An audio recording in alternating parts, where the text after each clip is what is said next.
Baik, kita telah melihat tentang teologi perjanjian, dan sekarang ini kita akan masuk ke dalam modul yang ketiga tentang teologi perjanjian lama yang pertama, yaitu tentang teologi penciptaan. Ketika berbicara mengenai teologi penciptaan, maka kita akan terpikirkan kitab Kejadian. Ya, kitab Kejadian. Dan kitab Kejadian merupakan kitab permulaan. Sumber segala hal ada di situ. Bahkan kalau kita lihat bukan hanya permulaan penciptaan, permulaan dosa juga ada di situ. Tetapi ada permulaan em, pekerjaan penyelamatan juga ada. Serta bagaimana umat Israel itu terbentuk. Umat Israel itu terbentuk. Umat Semua ada Israel dalam itu kitab terbentuk. Semua. Kejadian. Ya. Secara khususnya kalau kita lihat Kejadian pasal 1 sampai 3 ini semua berfokus kepada pendahuluan keseluruhan Alkitab tentang kehidupan manusia, alam semesta, dan penyelamatan. Memang pasal 1 sampai pasal 3 ini sering diperdebatkan bukan hanya di kalangan kekristenan saja, tetapi juga diperdebatkan bahkan oleh orang luar Kristen. Tetapi perdebatan tersebut kebanyakan mereka melihatnya itu dari sudut pandang ilmu pengetahuan. Dan ini tidak tepat. Kenapa? Karena Alkitab ditulis bukan bertujuan untuk menjelaskan ilmu pengetahuan, tetapi Alkitab ditulis untuk penyelamatan manusia. Jadi pendekatannya nggak tepat, nggak akan ketemu, gitu ya. Jadi eh, bagi kita orang yang memiliki iman, kita memahami Alkitab itu dari sudut pandang apa? Kita memahami Alkitab dari sudut pandang bagaimana Allah ingin menyelamatkan manusia. Sehingga dari kitab Kejadian sampai kitab Wahyu, temanya tetap sama, tetap sama. Ya. Jadi em, secara terperinci, kalau kita lihat Kejadian 1 sampai 3 itu bicara mengenai penciptaan, ya, bicara mengenai penciptaan alam semesta, kemudian segala isinya, ya, bumi dan isinya, dan ada juga menciptakan Adam. Adam, kemudian kita juga melihat Eden. Melihat Eden, ketika Adam di Eden, bukan hanya ditaruh saja di situ, tetapi ada perjanjian yang dikenal sebagai perjanjian kerja, the covenant of works. Jadi perjanjian kerja ini menunjuk kepada hidup mati Adam bergantung kepada pekerjaannya, bergantung kepada ketaatannya, kepada perbuatannya. Ini maksudnya. Ya. Itu di Kejadian 2 ayat 16 sampai 17. Setelah itu dikatakan bahwa Allah membuat penolong yang sepadan, penolong yang sepadan.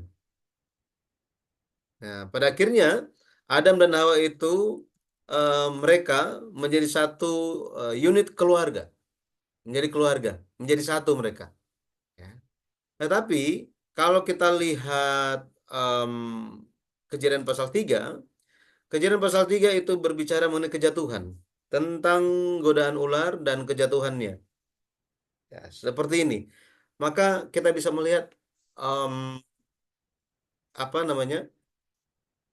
Kitab Kejadian itu berbicara mengenai permulaan segala sesuatu. Ya, permulaan segala sesuatu. Lalu em, kita berbicara mengenai Kitab Kejadian pasal 1 sampai pasal 3. Apakah itu sebuah fakta atau hanya mitos saja? Nah, ini yang sering diperdebatkan, gitu ya. Tetapi Alkitab mencatat fakta sejarah apa adanya, apa adanya, ya. Perjanjian baru mengkonfirmasi hal itu. Ayat-ayatnya ada di sini. Semua dinyatakan bahwa hal-hal tersebut merupakan peristiwa nyata. Benar-benar pernah terjadi. Penciptaan manusia, kejatuhan manusia, semua hal itu merupakan fakta sejarah. Ya. Maka Terminologi yang kita akan lihat, kata yang digunakan itu adalah menciptakan, menciptakan. Bahasa Ibraninya adalah bara, bara, bara. Dan kita bisa lihat bara ini menunjuk kepada menjadikan apa yang tidak ada menjadi ada. Apa yang tidak ada menjadi ada. Ini kata bara. Hal ini menunjukkan, kata menciptakan ini, bara ini menunjukkan kemahakuasaan Allah. Kemahakuasaan Allah. Ya. Jadi, bagaimana Allah menciptakan? Lewat berfirman. Ya, lewat berfirman. Seperti ini. Jadi, firman merupakan awal mula segala sesuatu. Ya, firman merupakan awal mula segala sesuatu. Di Kejadian 1 ayat 1, eh, kita lihat bagaimana kalau biasanya kalau permulaan segala sesuatu kan eh, kita akan memperhatikannya, gitu ya. Kita akan memperhatikannya. Pada mulanya Allah menciptakan langit dan bumi, gitu. Pada mulanya Allah menciptakan langit dan bumi. Itu merupakan pendahuluan dari Alkitab, seluruh Alkitab. Ya, jadi eh, ada karya Tuhan, karya penciptaan Tuhan bahwa dia tidak bahwa Allah tidak berdiam tetapi dia dia tidak berdiam diri tetapi dia melakukan pekerjaannya. Jadi mari kita lihat penciptaan dengan firman. Ya, penciptaan dan firman. Firman di sini kalau kita lihat bahasa lain itu adalah perkataan. Nah, perkataan. Seperti saya sementara berkata-kata begini, ya, ini firman. Makanya di dalam Alkitab ada beberapa ekspresi yang digunakan misalnya ada yang namanya titah. Ya, titah. Ini kalau kita pikir titah dalam konsep pemahaman kita di dalam budaya Indonesia, kata titah itu hanya digunakan oleh raja. Artinya apa? Itu suatu perkataan kata yang tinggi, ya, yang tinggi. Nah, firman eh, digunakan itu hanya oleh eh, apa ya? Sosok yang ilahi, sosok yang ilahi. Makanya tidak ada manusia yang pernah berkata, misalnya gitu kan, ketua kita Pak Jun. Kemudian berfirmanlah Pak Jun. Nggak ada yang begitu. Nggak ada gitu ya. Cuma Tuhan berfirman. Nah ini. Nah, ini menunjukkan karakter Tuhan. Gitu ya. Karakter Tuhan. Kalau kita lihat bagaimana Allah menciptakan itu. Berfirmanlah Allah, jadilah terang, lalu terang itu jadi. Jadi firman atau perkataan yang keluar dari mulut Allah itu terjadi. Terjadi. Kemudian setelah Allah menciptakan segala sesuatu dengan firman Allah, Allah nyatakan bahwa sungguh amat baik. Itu sungguh amat baik. Ya, meot. Luar biasa, dahsyat, lebih dari biasanya. Nah, inilah penciptaan Tuhan. Artinya, apa yang Allah ciptakan itu sangat tinggi, sangat tinggi, ya, sangat berharga, sangat berharga. Makanya penciptaan eh, penciptaan yang terjadi itu merupakan suatu bentuk keharmonisan dan bentuk keteraturan yang apa ya sangat ideal, sangat sangat ideal. Ya. Tujuannya apa? Kenapa perlu ada perlu kenapa perlu terbentuk keteraturan, keharmonisan tersebut? Mengapa? Karena setiap bagian dalam penciptaan itu harus melakukan bagiannya masing-masing sehingga teratur. Jadi ada perannya masing-masing, ada fungsinya pada posisinya masing-masing. Matahari ada fungsinya sendiri, bulan, bintang, bahkan binatang yang ada di laut, di udara, di darat, manusia itu sendiri. Jadi alam semesta itu ada keteraturan menciptakan keseimbangan yang luar biasa. Karena apa? Mereka masing-masing memiliki tugas dan perannya masing-masing, gitu ya. Seperti itu. Jadi Allah menciptakan dengan apa? Dengan firman. Ya, dengan firman. Kemudian kita lihat bahwa Allah Tritunggal menciptakan segala sesuatu. Jadi siapa yang menciptakan? Itu adalah Allah Tritunggal. Nah, eh, penjelasan mengenai hal ini bisa ditemukan di dalam em, Perjanjian Baru, ya, Perjanjian Baru. Di dalam Perjanjian Lama, ekspresi yang digunakan itu adalah Allah, dan kata Allah di dalam bahasa Ibrani adalah Elohim. Elohim ini berbentuk jamak dari El, bentuk jamak dari El. Sehingga ketika kita berbicara dengan orang Yahudi, ada berapa Tuhan? Mereka bilang cuma satu. Tapi kenapa itu namanya Elohim, El dan Im? Gitu ya. El itu menunjuk kepada sosok, satu sosok Allah yang ilahi, tetapi karena ada Im, sepertinya ada lebih dari satu. Nah, mereka akan tetap jawab apa? Allah itu satu, gitu. Tetapi kita memahaminya bagaimana? Itu Elohim menunjuk kepada Tritunggal, Allah Tritunggal. Nah, 1 Korintus 1 Korintus 8 ayat 6 dijelaskan, Rasul Paulus menjelaskan mengenai penciptaan ini. Penciptaan yang dilakukan oleh Allah Tritunggal. Itu adalah pekerjaan bersama-sama. Pekerjaan bersama-sama. Bukan terpisah, tetapi bersama-sama. Rasul Paulus menjelaskan begini, segala sesuatu diciptakan dari Allah Bapa. Diciptakan dari Allah Bapa. Originatornya, pemrakarsa.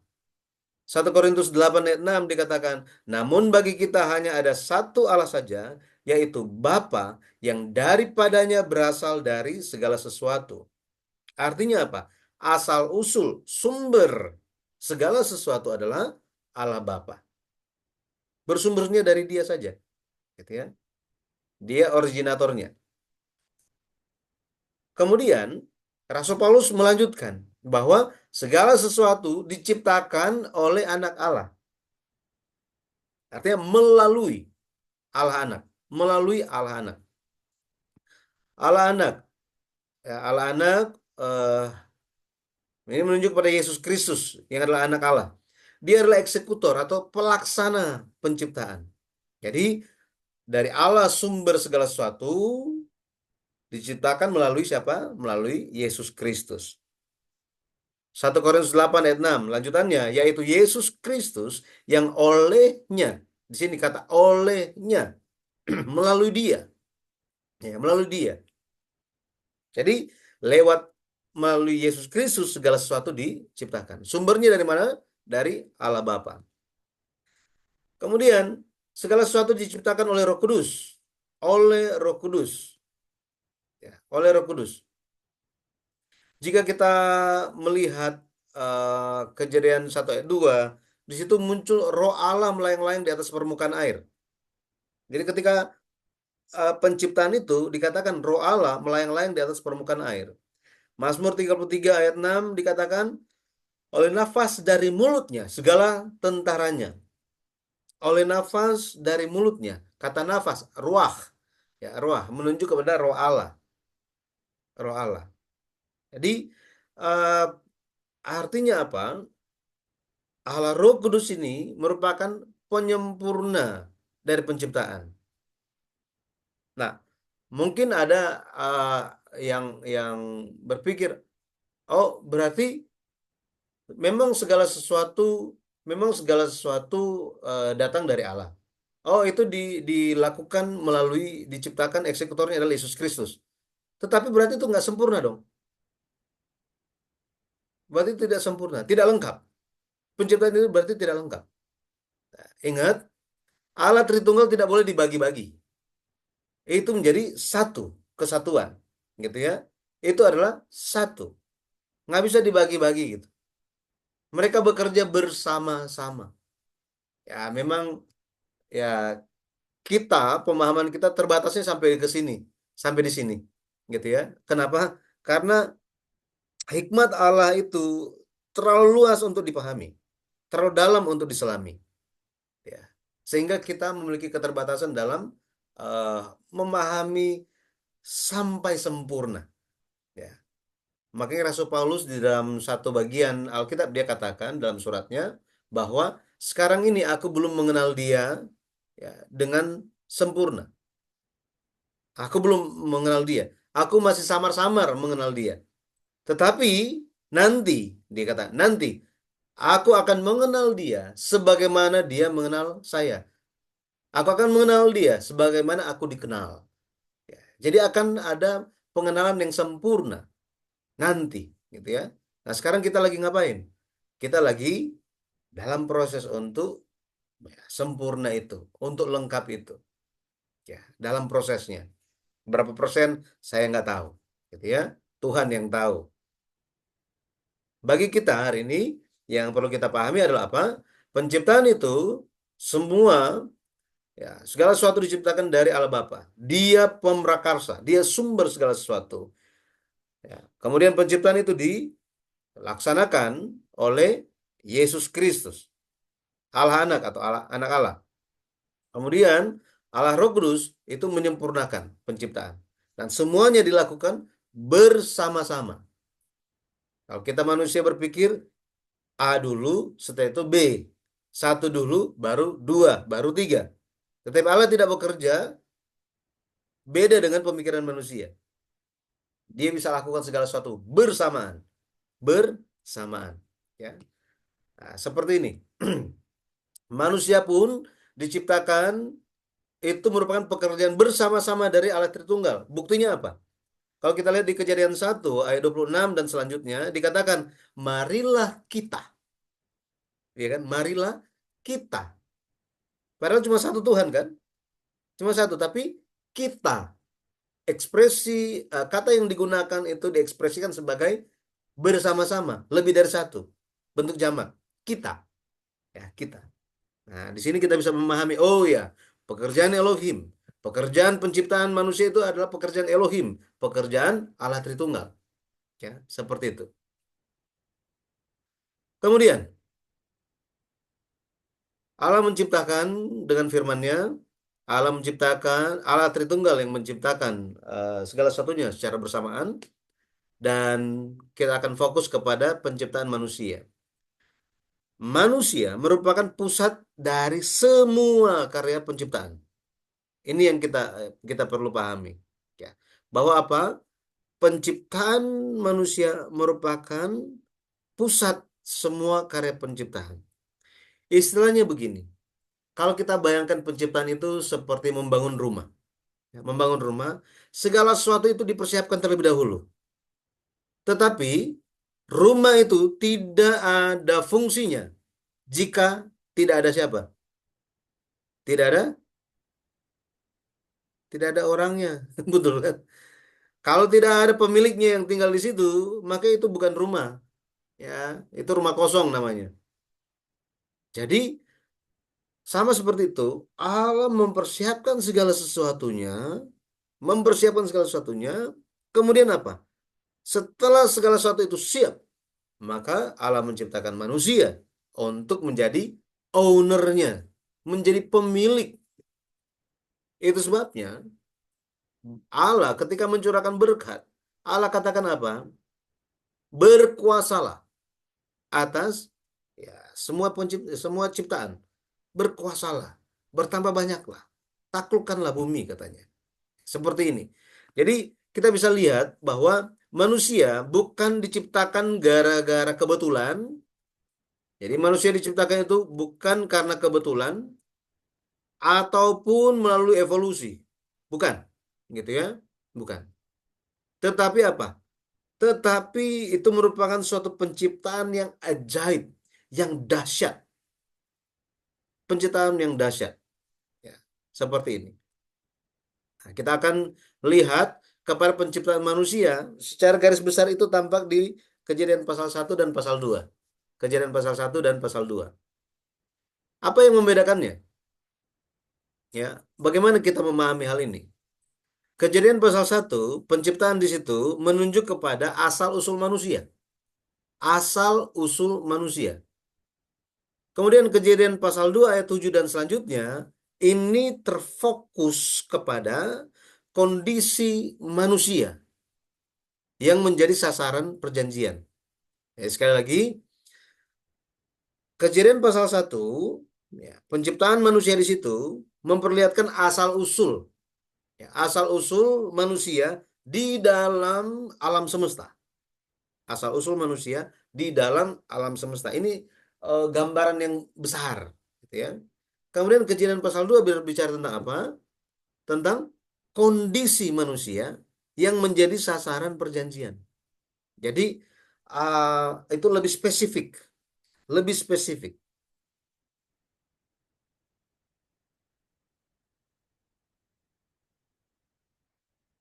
Jadi sekali lagi, kalau kita lihat di kejadian pasal 1, ya, kejadian pasal 1 itu secara khususnya Allah katakan bahwa Allah Allah menciptakan manusia itu, Allah menciptakan. Lebih lagi kalau kita lihat ekspresi bagaimana Allah menciptakan. Allah menciptakan segala sesuatu itu dengan kasihnya. Yohanes 3:16 ini kita tahu. Yohanes 3:16 dikatakan karena begitu besar kasih Allah akan dunia ini. Ya, jadi um, Allah menciptakan segala sesuatu berfokus kepada manusia, ya, penciptaan manusia. Dan manusia yang telah jatuh dosa ini tetap menjadi sasaran kasih Allah untuk dipulihkan. Maka Allah membedakan manusia dengan binatang. Manusia ini sosok yang sangat mulia. Sedangkan binatang itu bukan sosok yang agung, bukan, gitu ya. Allah menciptakan manusia sesuai dengan apa? Gambar dan rupanya. Nah, kita akan lihat mengenai hal ini, mengenai gambar dan rupa Allah, gitu ya. Sebentar, ya. Manusia diciptakan menurut gambar dan rupa Allah. Gambar dan rupa Allah. Besal menu kitmutenu. Kitmutenu. Ya. Jadi gambar gambar Allah dan rupa Allah. Ini maksudnya apa? Apa maksudnya manusia diciptakan menurut gambar Allah dan menurut rupa Allah? Mari kita lihat. Yang pertama, menurut gambar Allah. Menurut gambar Allah, kata gambar di sini bahasa Ibrani adalah selem.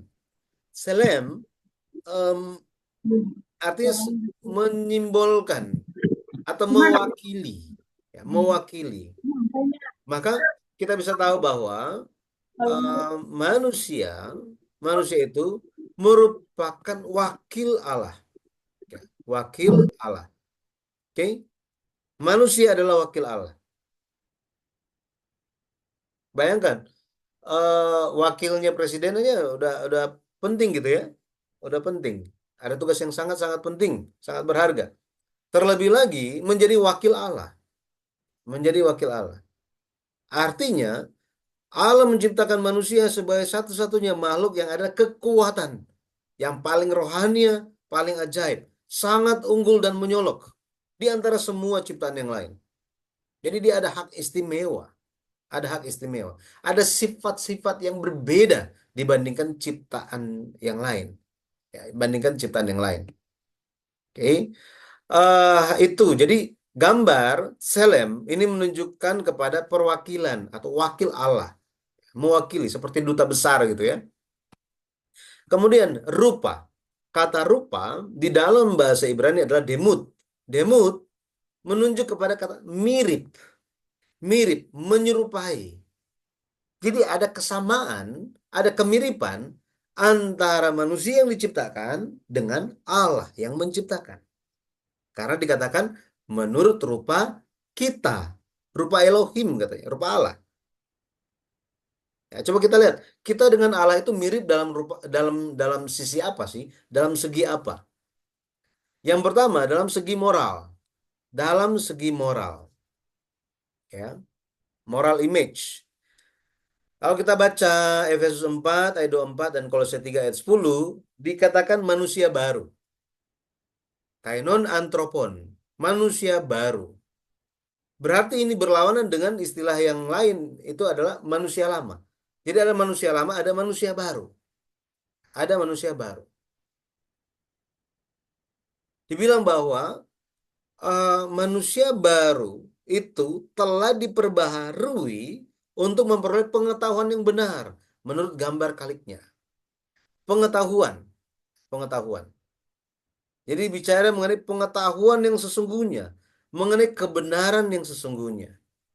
Jadi dalam hal manusia baru, ya, manusia baru, kita memiliki ketika diciptakan manusia itu memiliki pengetahuan, ya, pengetahuan memiliki kebenaran yang sesungguhnya, kekudusan yang sesungguhnya. Ya, ketika jatuh ya itu hilang, makanya jadi manusia lama. Perlu diperbaharui di dalam Kristus, di dalam Kristus. Ya, seperti itu. Kemudian eh kalau kita lihat selain sama dari gambaran moral, ya moral, ya makanya perlu ada sifat-sifat Allah, sifat-sifat rohani itu kan. Makanya kalau kita lihat tentang buah-buah roh seperti itu kan semua moral, ya moral.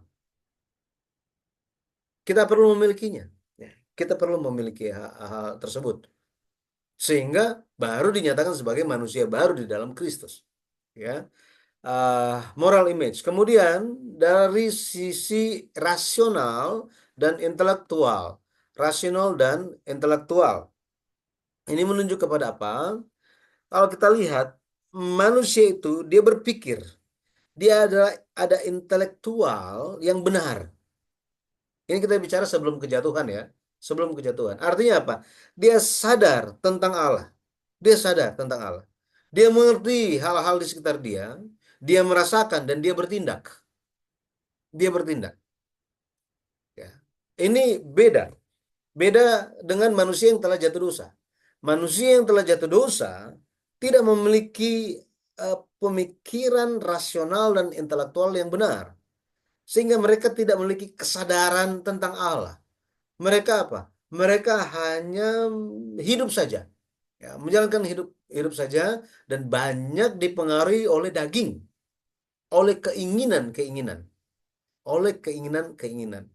Sehingga manusia yang telah jatuh dosa, yang telah kehilangan gambar dan rupa Allah, disebut sebagai hewan yang tidak berakal. Hewan yang tidak berakal. Seperti itu. Makanya kita hanya bisa dipulihkan lewat Yesus Kristus. Yesus Kristus. Kemudian, manusia itu dalam rupa Allah mirip dalam hal rohani, spiritual. Allah adalah roh. Maka rohani kita pun uh, perlu perlu memiliki roh Allah. Allah memiliki sifat kekekalan. Makanya di dalam manusia, Alkitab sering mengatakan bahwa di dalam Alkitab itu ada kekekalan. Kalau kita baca kitab Pengkhotbah, dikatakan begini, Allah menaruh kekekalan dalam hati manusia, tetapi manusia tidak bisa memahaminya.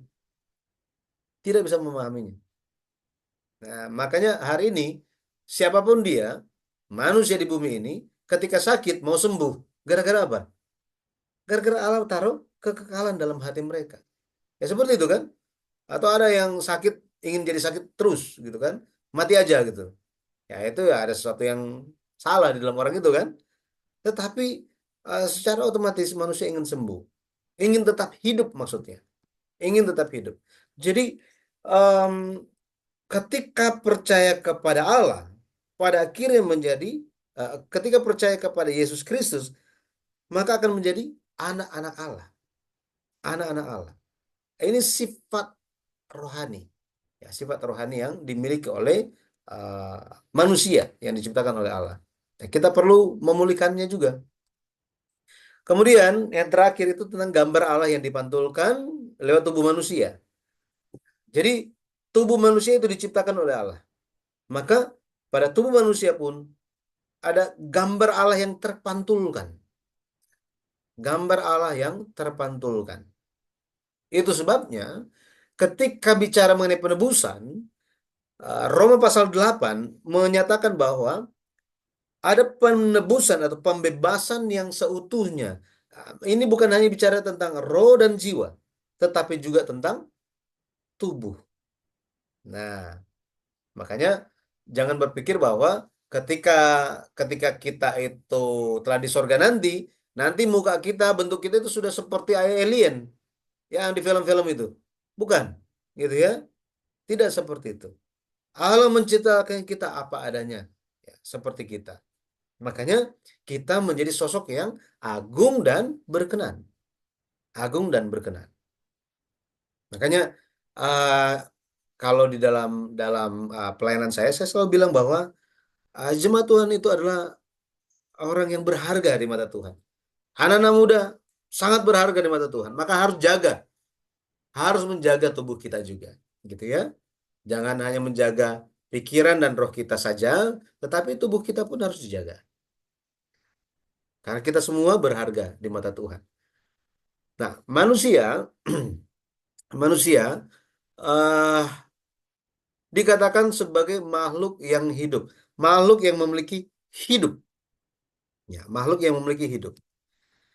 Di Kejadian 2 ayat 7. Jadi kita dari penciptaan di Kejadian pasal 1, apa yang membedakannya? Jadi kita bisa memahaminya sebagai manusia itu diciptakan di dalam suatu tatanan keseluruhan, ya, keseluruhan di alam semesta. Ya. Asal usulnya seperti apa?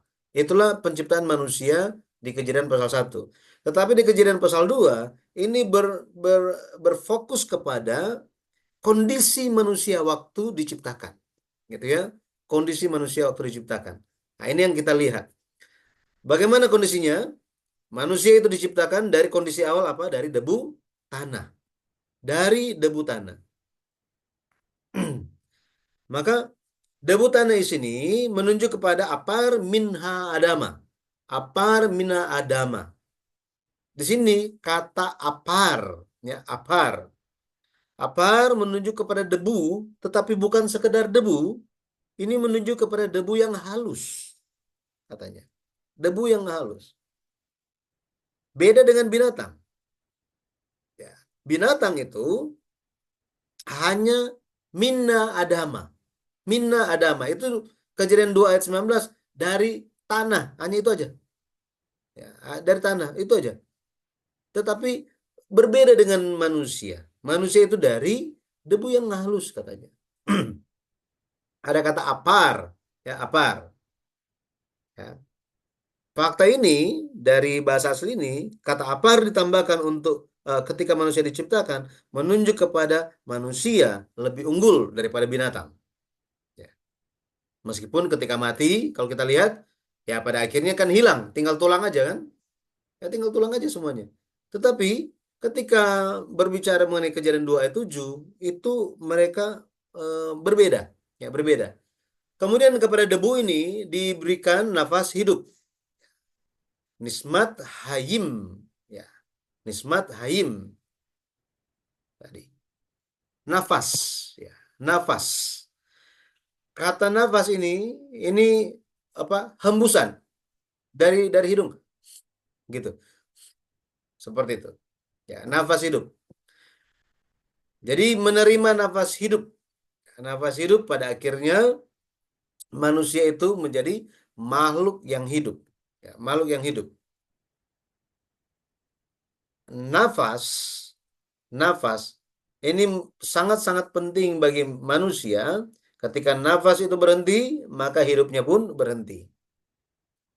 Ini tidak hanya ber, berhen- berbicara tentang secara jasmani saja, tetapi pun itu pun sama secara rohani.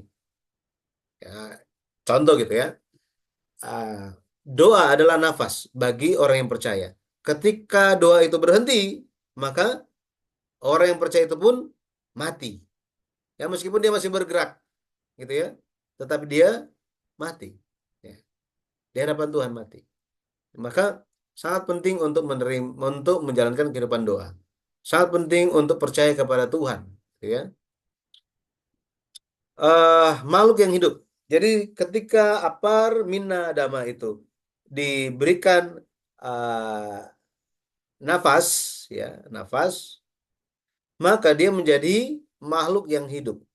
Makhluk yang hidup, bahasa aslinya itu menunjuk kepada sosok yang memiliki hidup, menjadi ada gitu, menjadi ada. Manusia yang memiliki hidup. Jadi bukan cuma ya bernafas, bukan hanya itu, tetapi seutuhnya, roh, jiwa dan tubuh ini apa utuh semuanya, utuh semuanya menjadi satu kesatuan, satu kesatuan. Bahasa kerennya itu psikom, ya, psychosomatic unity, ya, whole person, manusia seutuhnya, ya, manusia seutuhnya. Makanya ini manusia belum memiliki semuanya saat ini, tetapi semuanya itu akan kembali, akan dipulihkan di saat apa? Nafiri yang terakhir berbunyi. Itu di 1 Korintus 15 ayat 51 sampai 52. Ya. Jadi ketika ubah itu terjadi, transfigurasi itu terjadi, maka akan dipulihkan. Ya, akan dipulihkan roh, jiwa, dan tubuh semuanya. Kemudian kita akan berbicara mengenai Taman Eden. Ya, mengenai Taman Eden. Taman Eden, kalau kita lihat di dalam bahasa Ibrani-nya itu ada Gan Eden. Gan Eden. Gan artinya pagar. Gan artinya apa? Pagar. Eden itu artinya gembira.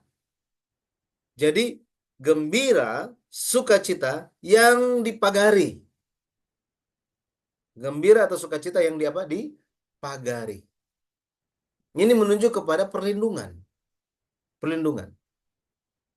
Disebut sebagai taman Allah, taman Tuhan. Ya, Yeskiel 28:13, Kejadian 13 ayat 10. Sini disebut sebagai taman Allah, taman Tuhan, tempat perlindungan khusus dari Allah. Jadi setelah manusia itu diciptakan, dia ditaruh di mana? Di situ, di tempat perlindungan khusus dari Allah, di taman Allah, taman Tuhan. Kegembiraan, tempat yang ada kegembiraan yang dipagari, gitu ya, seperti itu. Tetapi ada aturan di sana, ada aturan dikatakan bahwa apa? Semua pohon boleh dimakan kecuali yang satu itu, pohon pengetahuan baik dan jahat, nggak boleh katanya, ya nggak boleh. Dan ada tugas. Ingat, manusia ditaruh di dalam Taman Eden itu ada tugasnya. Untuk apa? Untuk mengusahakan dan memelihara. Mengusahakan dan memelihara. Maka nanti kita akan bahas gitu ya dalam pertemuan selanjutnya. Ketika manusia itu jatuh dalam dosa, ketika manusia itu jatuh dalam dosa, maka artinya mereka tidak mengusahakan dan tidak memelihara taman itu. Ini ada korelasinya, ada hubungannya. Artinya mereka tidak taat kepada perintah Allah. Jadi mereka tidak taat kepada perintah Allah, mereka apa yang apa yang mereka tidak taati? Mereka tidak mengusahakan dan tidak memelihara. Hasilnya apa? Mereka jatuh dosa.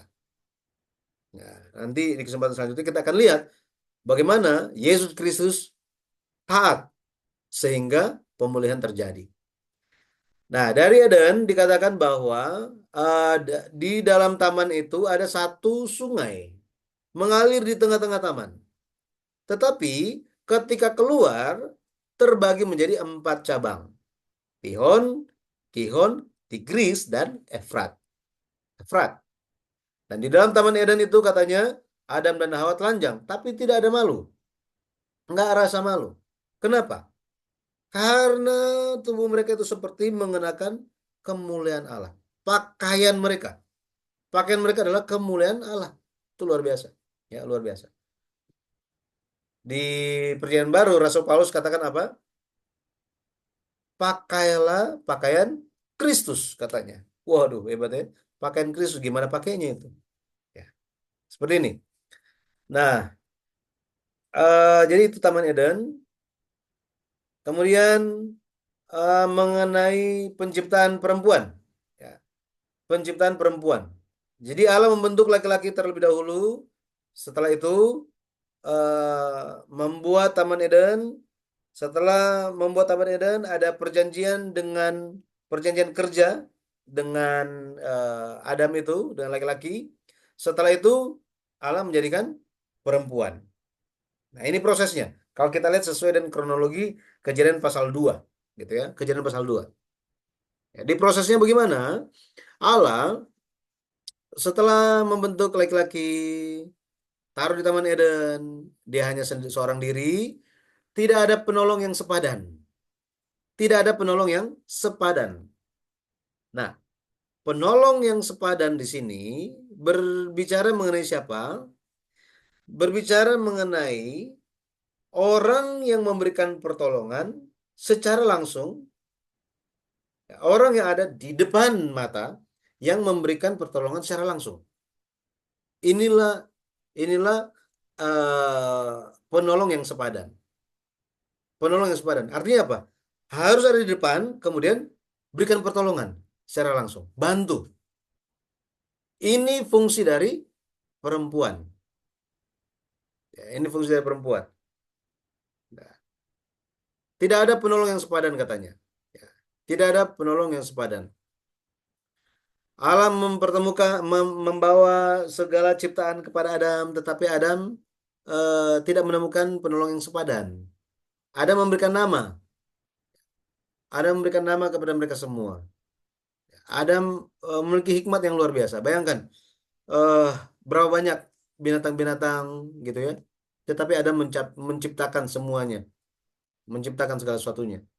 Pada akhirnya, pada akhirnya em, Allah menciptakan perempuan itu dari tulang rusuk Adam. Ya, tulang rusuk Adam. Satu hal yang menjadi misteri adalah bahwa Allah menciptakan perempuan itu dari tulang rusuk, bukan dari tulang kepala, bukan dari tulang kaki. Kenapa dari tulang rusuk?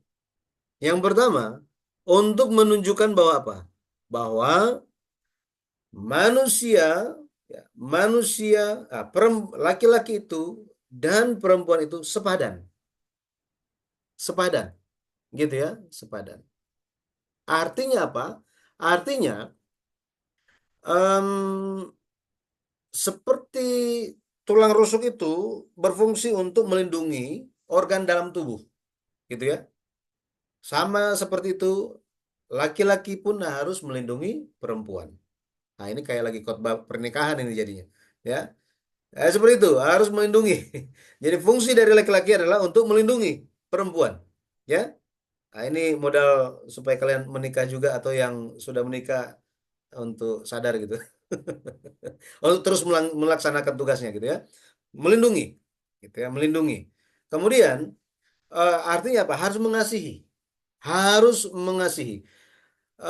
Mengasihi istri, mengasihi perempuan itu seperti mengasihi diri sendiri. Ya, melindungi perempuan seperti melindungi diri sendiri. Itu. Kenapa diciptakan perempuan itu diciptakan dari tulang rusuk? Kenapa kita perlu tahu bahwa perempuan tidak diciptakan dari tulang kaki supaya diinjak oleh suami, bukan, gitu ya.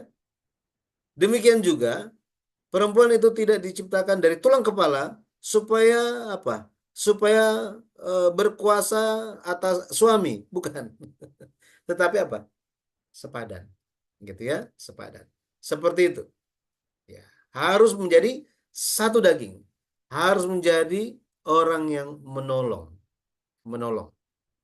Seperti itu.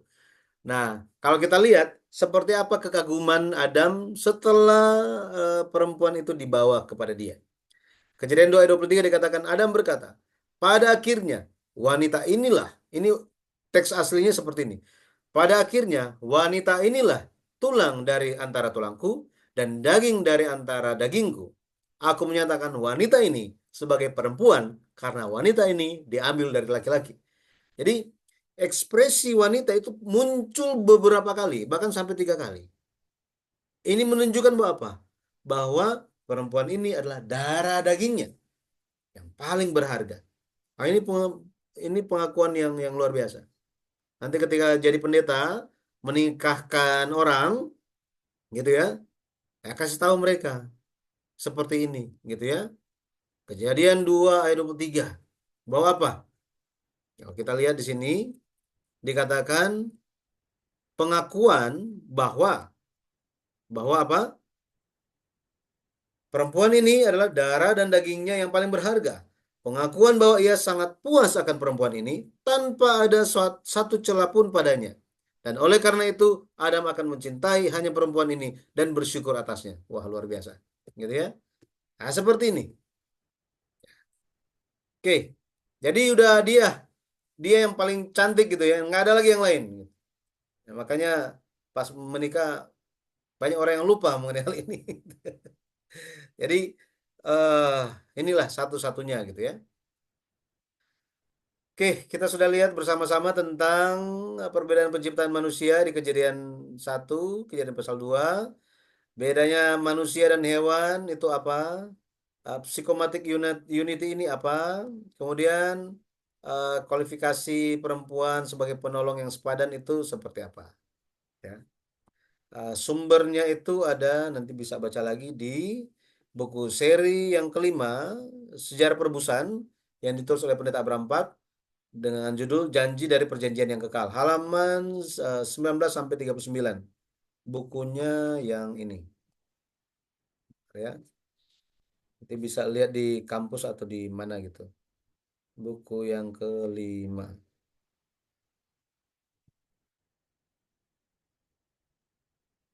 Ini dia. Ini buku yang kelima. Ya. Diambil dari sini. Di perpustakaan harusnya ada. Ya. Janji dari Perjanjian yang Kekal. Oke. Baik, sampai di sini ada yang mau bisa dipahami yang disampaikan. Memang materinya banyak gitu ya. Materinya banyak, tapi saya nggak masuk dengan detail. Tapi poin-poinnya aja. Tapi poin-poinnya aja ternyata banyak juga gitu. Semoga bisa dipahami. Ada yang mau sampaikan sesuatu silakan. Izin bertanya, Pak. Silakan, Pak Arnanto. Eh, Tadi kan Bapak sampaikan kalau di kejadian 1 itu kata menciptakan, baiklah kita menciptakan itu pakai bara, itu berarti dari ex nihilo ya Pak ya. Dari yang tidak ada menjadi ada. Betul. Nah, tadi saya agak tertarik, tadi sempat berhenti sebentar di ayat yang ke-26 kan bahasa Indonesianya, baiklah kita menjadikan. Saya lihat di interlinearnya itu naaseh. Asa. Ya, asa atau naaseh. Lah, arti dari naaseh itu sebenarnya apa? Apakah menjadikan atau membangun? Karena di pasal 2 itu kan lebih cenderung bercerita tentang Allah itu membangun manusia dari debu dan tanah. Pertanyaan itu aja, Pak. Baik, terima kasih. Ya, ini pertanyaan menarik. Ya, bentar saya buka interlinearnya. Kita bisa lihat sama-sama juga. Ya.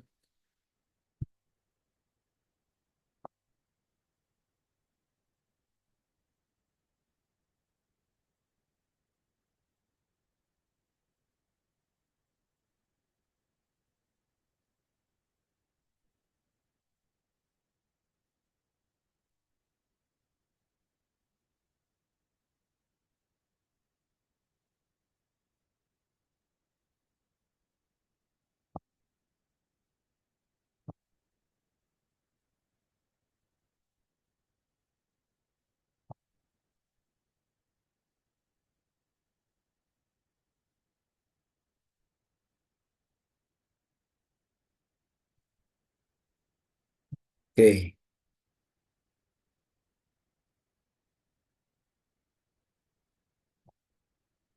Ya, semua bisa lihat ya.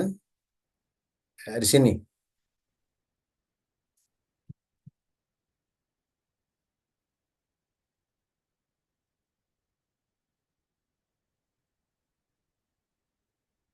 Sebentar.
Ya, oke. Jadi digunakan kejadian 1 ayat 26 dikatakan,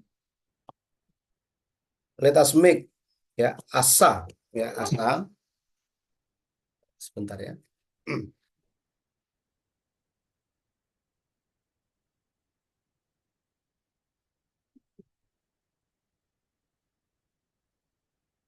Kata asa di sini menunjuk kepada membuat, ya, membuat, melakukan sesuatu, membuat. Ntar saya nyontek dulu ya.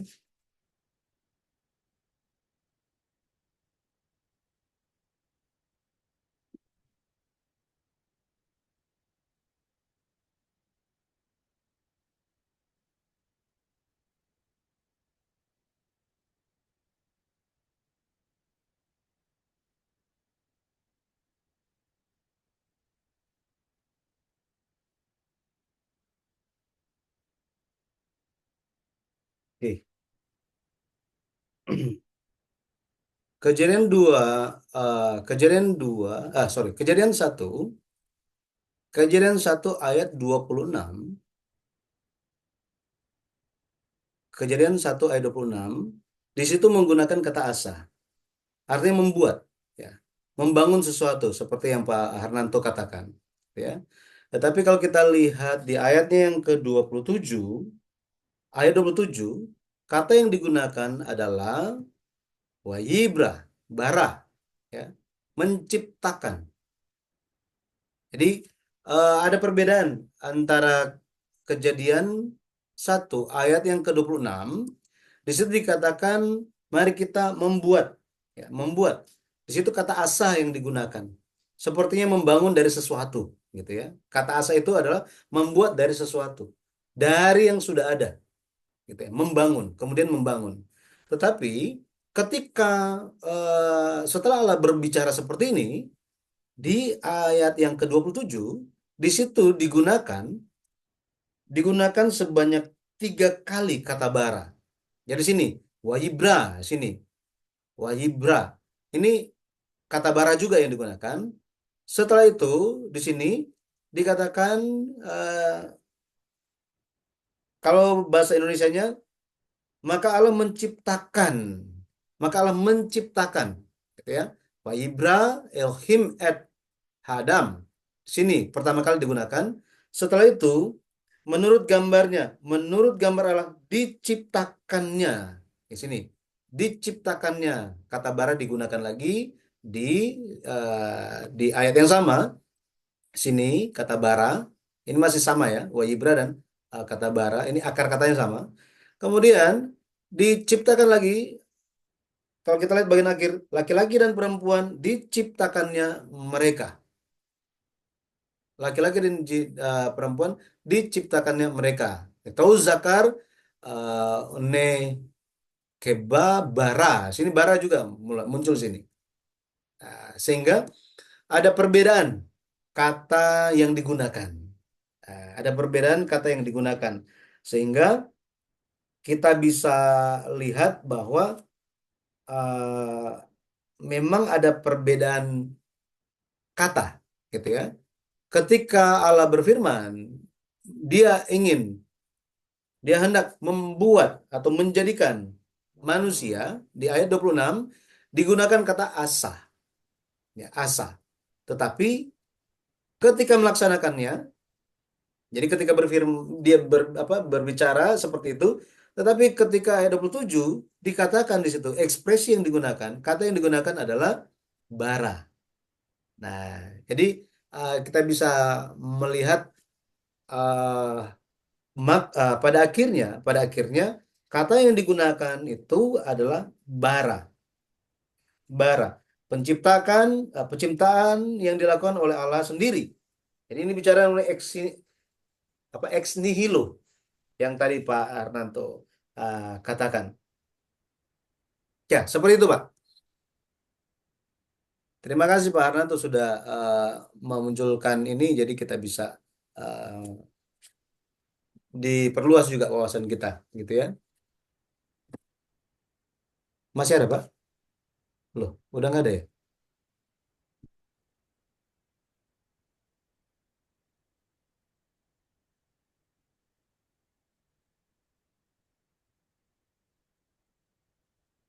Baik, nanti kalau terputus nanti Pak Harnanto nanti tinggal bisa lihat di dalam rekaman saja.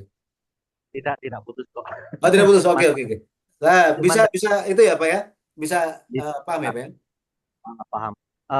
Boleh nggak kalau pendapat itu menciptakan itu yang bara yang ayat 27 itu yang diciptakan itu tubuh yang mulia yang seperti gambar dan rupa Allah, ibarat beliau waktu itu kan membangun dulu kan ayat 26 kan, itu ibarat dia itu masih kosongan untuk manusia yang belum ada kemuliaan, yang di pasal 2 menghembuskan nafas itu rujukan dari bara itu membuat diciptakannya itu menjadi yang seperti peta, seperti gambar dan rupa Allah. Apakah itu bisa terima anggapan seperti itu atau teori seperti itu, Pak? Kata bara. Karena Eh, kalau bara itu kan berarti ex nihilo, sedang ya, asa itu kan ex continuo, Pak, masalahnya. ya, ya. Jadi kita perlu perlu melihat itu sebagai eh, apa namanya? Kejadian satu dan kejadian pasal 2 itu pertama-tama itu harus dipisahkan konteksnya dulu, gitu ya. Itu harus dipisahkan terlebih dahulu konteksnya. Kemudian kejadian 1 ayat 26 dan kejadian pasal 2 1 ayat 27 ini akhirnya kita akan lihat kenapa digunakannya yang di awal itu yang digunakan di awal itu adalah asal, kemudian ketika eksekusinya itu digunakannya itu adalah bara gitu. Yang ayat 26 itu secara eh, kesinambungan ya menciptakan seolah sudah ada tetapi mau dibangun lagi ya mau dibikin lagi menjadi sesuatu, tetapi di ayat yang selanjutnya berbicara mengenai dari tidak ada menjadi ada. Nah, apakah bisa diterima pendapat yang seperti itu? Em,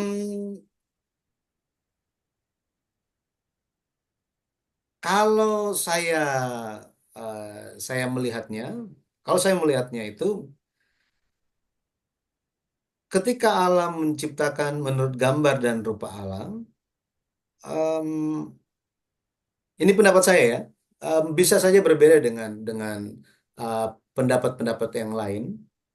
Tetapi kalau saya berpendapat mengenai ayat tersebut, saya akan melihatnya bahwa saya akan melihatnya berbeda. Itu terjadinya dari tidak ada menjadi ada, gitu. Mengapa demikian? Karena ketika alam menciptakan dalam gambar dan rupa Allah, di Kejadian 1 ayat 26 kata asa itu digunakan, bisa saja itu merupakan kelanjutan dari apa yang sudah dilakukan sebelumnya. Penciptaan sebelumnya. Bisa saja seperti itu, gitu ya. Tetapi yang menjadi fokus adalah bagaimana Allah di Kejadian 1 ayat 27 menjalankannya. Menjalankannya, kata yang digunakan adalah dari tidak ada menjadi ada. Bahkan sampai diulang menjadi 3 kali. Jadi 3 kali. Sehingga em, kan sebenarnya mudah saja. Tinggal dibilang bahwa lalu Allah menciptakan mereka laki-laki dan perempuan. Sudah selesai. Tetapi secara khusus Allah mengulanginya sampai 3 kali. Gitu ya. Dan hal ini kalau kita lihat em, penekanannya, penekanan maksud dari ayat ini, Pendeta Abraham Burke menyebutkan bahwa kata kerja bara yang hanya digunakan untuk menunjukkan penciptaan yang dilakukan oleh Allah sendiri tanpa dibantu dipakai sebanyak 3 kali. Fakta ini mengekspresikan dengan kuat bahwa kemuliaan Allah mencapai puncak tertinggi di hari tersebut melalui penciptaan manusia. Melalui penciptaan manusia. Jadi tentang hal-hal yang lain, kalau kita lihat Allah menciptakan itu, dari hari pertama sampai hari ke-6, kata yang digunakan itu adalah asa. Ini yang perlu kita perhatikan. Hari pertama, jadi yang digunakan itu Allah menjadikan, bukan menciptakan. Allah menjadikan. Itu dari hari yang pertama sampai hari ke-6. sampai hari ke-6, sampai hari ke-6 khususnya Kejadian 1 ayat 26. Hanya sampai di situ. Makanya tadi saya bilang, pendapat saya adalah bahwa oh, kata asa yang digunakan di 26 ini, ayat 26, menunjuk kepada kesinambungan dari apa yang sedang dilakukan. Apa yang sedang dilakukan selama ini. Tetapi ketika ayat 27 itu di, dipakai, diterapkan, kata bara, maka ini menunjuk kepada langsung berbeda. Jadi suasananya langsung berbeda. Dari tidak ada menjadi ada. Gitu. Dan kata ini, kata bara ini digunakan digunakan kalau kita lihat digunakan lagi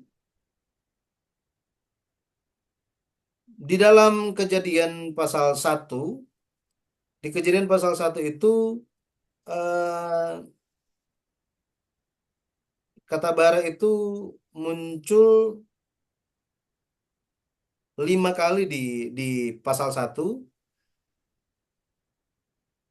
kalau kita lihat, dan salah satunya di kejadian di eh, di Kejadian 1, 5 kali muncul di pasal 1. Kejadian pasal 1 itu muncul 5 kali kata bara. Tiganya itu dipakai di Kejadian 1 ayat 27. Dua lainnya ini kata bara digunakan hanya di Kejadian 1 ayat 1 dan ayat 21. Gitu. Nah, ini pendapat saya. Seperti itu.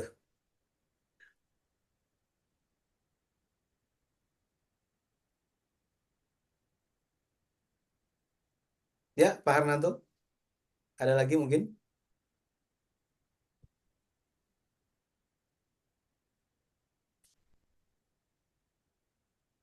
Ya, ini Pak Harnanto sambil jalan, sambil dengar. Ya, Ya, jawab saya harus berhenti dulu.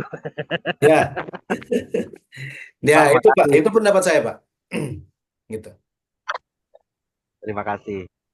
Ya, mungkin bisa saja ada yang berpendapat berbeda, tergantung bagaimana melihatnya, gitu ya, melihatnya. Kalau saya melihatnya memang tadi seperti saya sampaikan, itu ayat 26 itu masih kesinambungan dari yang sebelum-sebelumnya, karena yang sebelum-sebelumnya itu menggunakan kata asa. Jadi kata bara itu hanya digunakan di ayat 1, kemudian digunakan kata ini kata menciptakan, kemudian setelah itu kata menjadikan. Itu digunakan terus, asa, gitu ya. Kecuali ayat 21, kemudian ayat 26 terakhir menggunakan kata asa, setelah itu digunakan lagi kata bara. Nah, jadi saya memisahkannya seperti itu. Nah, ini pendapat saya. Terima kasih Pak Arnanto. Mungkin Saya ada lagi lanjut yang lain, perjalanan. silakan. Nanti minta rekamannya ya Pak ya. Saya Siap. tonton lagi kan. Ya, Sambil nyetir tidak bisa benar-benar fokus. baik, baik, baik Pak, baik Pak. Oke, hati-hati di jalan Pak. Ya, ada lagi yang lain? Silakan. Masih di mute Ibu. Oh iya. Eh, Pak, tadi di halaman berapa Pak bukunya? Bukunya, Heeh. bukunya itu di halaman eh bukunya itu di halaman sebentar ya. Halaman 19 sampai 39. 19 sampai Oh, 39. iya Pak. Baik Pak, makasih Pak. Terima kasih. Ya, dari kampus ada lagi?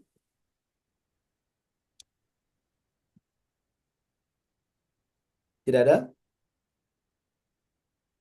Oke. Semoga bisa dipahami. Saya panggilnya Bapak Lim. Benar ya? Ya Pak, benar Pak. Ya. Semoga bisa diikuti Pak Lim. Ya, ya Pak. Sedikit-sedikit. Sedikit-sedikit. Ya, terima kasih Pak. Eh, Tadi Ibu panggilnya apa Ibu? Sestu atau Ibu apa ini? Ya, semoga bisa dipahami. Baik. eh Itu saja. Jika tidak ada yang lain, apakah ada yang mau disampaikan? Ada pengumuman dari kampus? Ada pengumuman nggak? Nggak ada. Tidak ada. Ada? Nggak ada. Nggak keluar suaranya. Ada atau tidak ada?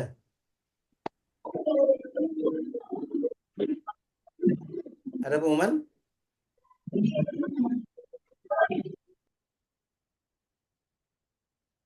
Baik.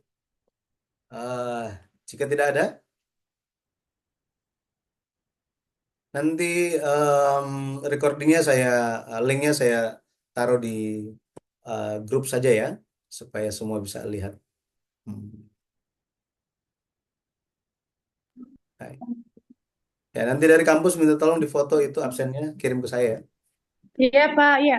Baik, terima kasih. Mari kita tutup dengan doa Bapa kami. Bapa kami yang di sorga, dikuduskanlah namamu, datanglah kerajaanmu, jadilah kenakmu di bumi seperti di sorga.